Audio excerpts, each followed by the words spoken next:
G'day, it's Robin from Equip2, and in this video I'm going to show you the e-stop function on a Keestrack C4. To start off with, if on any emergency we have our emergency stop buttons, these buttons will do a full shutdown of our machine.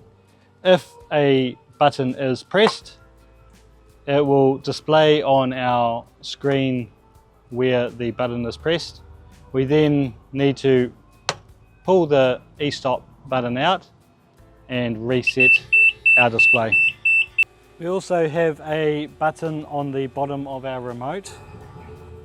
So once our remote is on, we can press the blue button. This is not an emergency stop button. This is only to turn the remote off. So even though this is operating from the digger or the loader, this will not do a full shutdown of the machine. If we try to reset our display, again it will tell us that there is an emergency stop button. We need to find the correct one and release it to reset. Then we can start our machine. And that is how to operate the e-stops on the Keestrack C4.